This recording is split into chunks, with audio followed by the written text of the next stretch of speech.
ada 4 golongan, ada 4 manusia, 4 macam manusia, di mana 4 macam manusia ini mereka dirindukan oleh surga.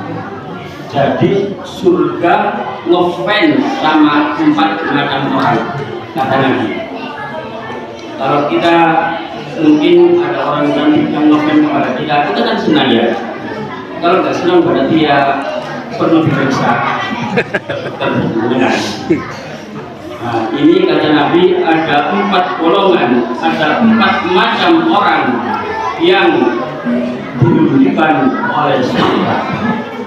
Surga menanti kepada 4 orang ini untuk cepat-cepat masuk ke dalamnya.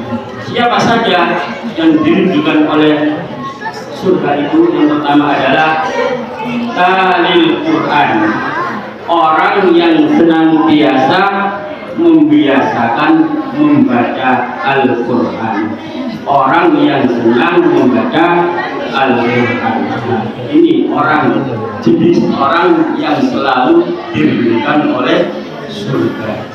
Nah, kalau membacanya cuma bulan Ramadan bukan dirindukan oleh surga, tapi dirindukan oleh takjil dan sebagainya. Ya.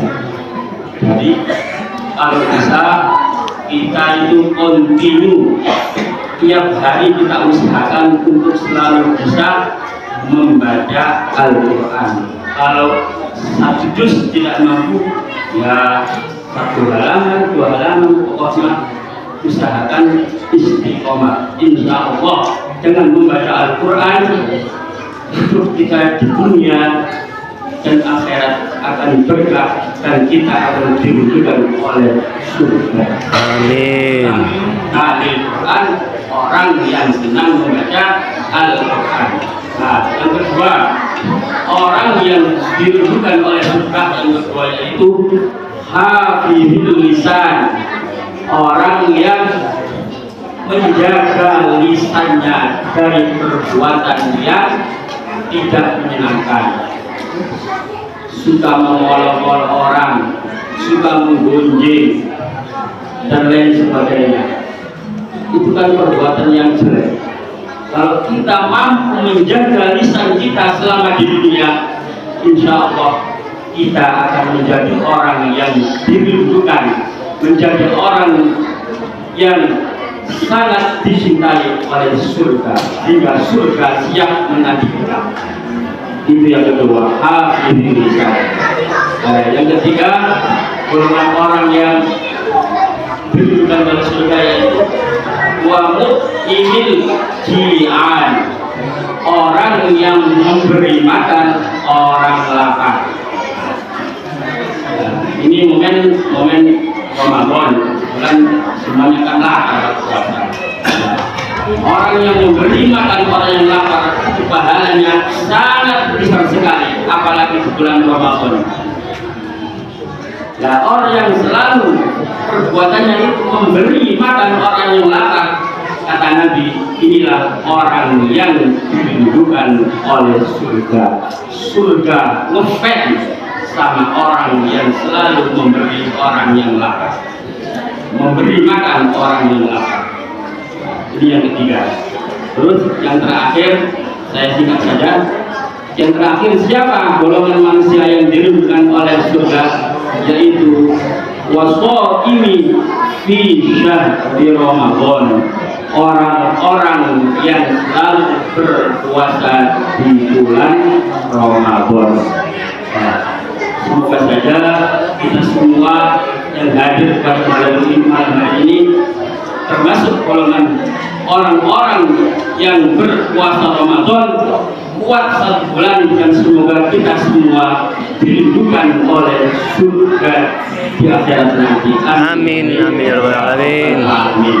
Nah, para hadirin sekalian, jemaah Masjid Al-Ikhlas yang dimuliakan oleh Allah, berbicara tentang puasa Ramadan, sedikit saya tambahkan. Puasa Ramadan itu rukunnya ada 2. Ya, puasa Ramadan rukunnya ada dua, dan puasa sunnah lainnya juga rukunnya dua. Pokoknya puasa itu rukunnya ada dua. Pertama niat, yang kedua tidak melakukan hal yang bisa membatalkan puasa. Pertama niat, yang kedua tidak melakukan hal yang membatalkan puasa. Nah, para hadirin, dengan pun sampai lupa niat tiap hari puasa Ramadan pada waktu habis sholat isya sampai fajar terbit atau menjelang subuh. Kalau sampai nggak niat, lupa nggak niat, puasa sampean nggak sah, tidak sah. Emang sampean lapar dan haus satu hari, tapi puasanya tidak sah atau tidak diterima oleh Allah Subhanahu wa Ta'ala. Oleh karena itu kita biasakan habis sholat tarawih atau habis isya kita niat nawaitu shauma ghadin an adai fardhi syahri ramadhani hadhihi sanati fardhan lillahi ta'ala. Ini apa ini? Yang baru saya baca ini. Talafut niat, lafadznya niat. Karena apa? Niat itu adalah tempatnya bukan di lisan. Semua ulama, jumhur ulama yang bermadzhab Syafi'i, Maliki, Hambali dan Hanafi sepakat bahwasanya niat itu tempatnya di dalam hati. Nah, kalaupun kita niat, kita keraskan, kita jadikan seperti oleh Rasulullah dengan adai, dan juga seperti niat yang lain, niat sholat, usolli fardhu zuhri, usolli fardhu asri, usolli fardhu maghrib dan seterusnya, dan juga niat wudu, nawaitul wudu'a, kita keraskan, itu hukumnya sunnah, bukan wajib. Kalaupun kita nggak baca, tetap sah sholat kita, tetap sah wudhu kita, tetap sah puasa kita, asalkan hati kita niat. Jadi yang wajib itu jangan salah kaprah. Lesan ini hanya sunnah, yang wajib hanya hati yang niat. Aku niat puasa Ramadan tahun ini karena Allah Ta'ala, cukup hatinya berkata begitu. Kalau lesan kita ucapkan itu hukumnya sunnah. Di mana dalilnya? Kok niat itu dikeraskan? Nawaitu shauma ghadin, usolli fardhu zuhri, nawaitu wudu'a dan seterusnya. Di Quran tidak ada. Di hadis semuanya juga tidak ada. Para ulama bermadzhab Imam Syafi'i ternyata niat dikeraskan itu berasal dari kias. Kias itu apa? Perumpamaan. Kalau orang Arab kan zakatnya pakai kurma, kita masak pakai kurma, kita kan pakai beras, disamakan itu makanan pokok.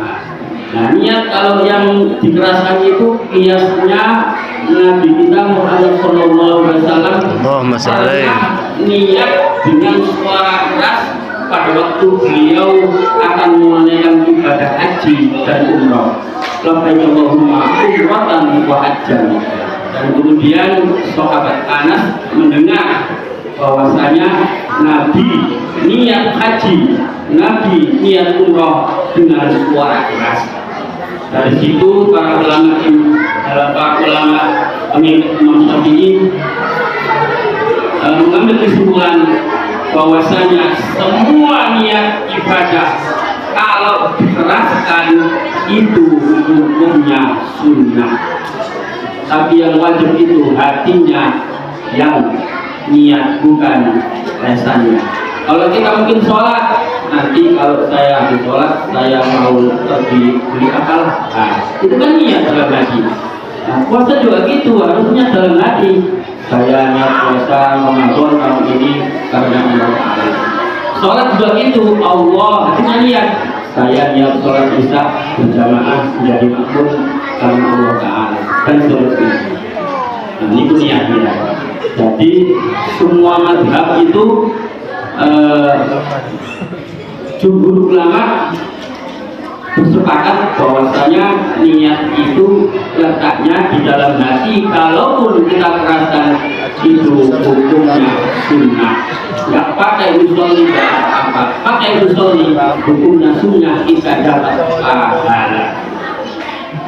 Para jemaah sekalian yang saya hormati, dan rukun ibadah yang kedua tadi yaitu setelah niat, yaitu tidak melakukan hal-hal yang membatalkan puasa. Contohnya makan, minum, berhubungan suami istri dan lain sebagainya, yang tentu kita semua insya Allah sudah paham semua.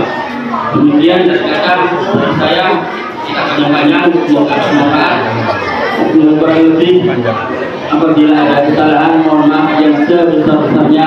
Terima kasih. Wassalamualaikum warahmatullahi wabarakatuh. Waalaikumsalam warahmatullahi wabarakatuh.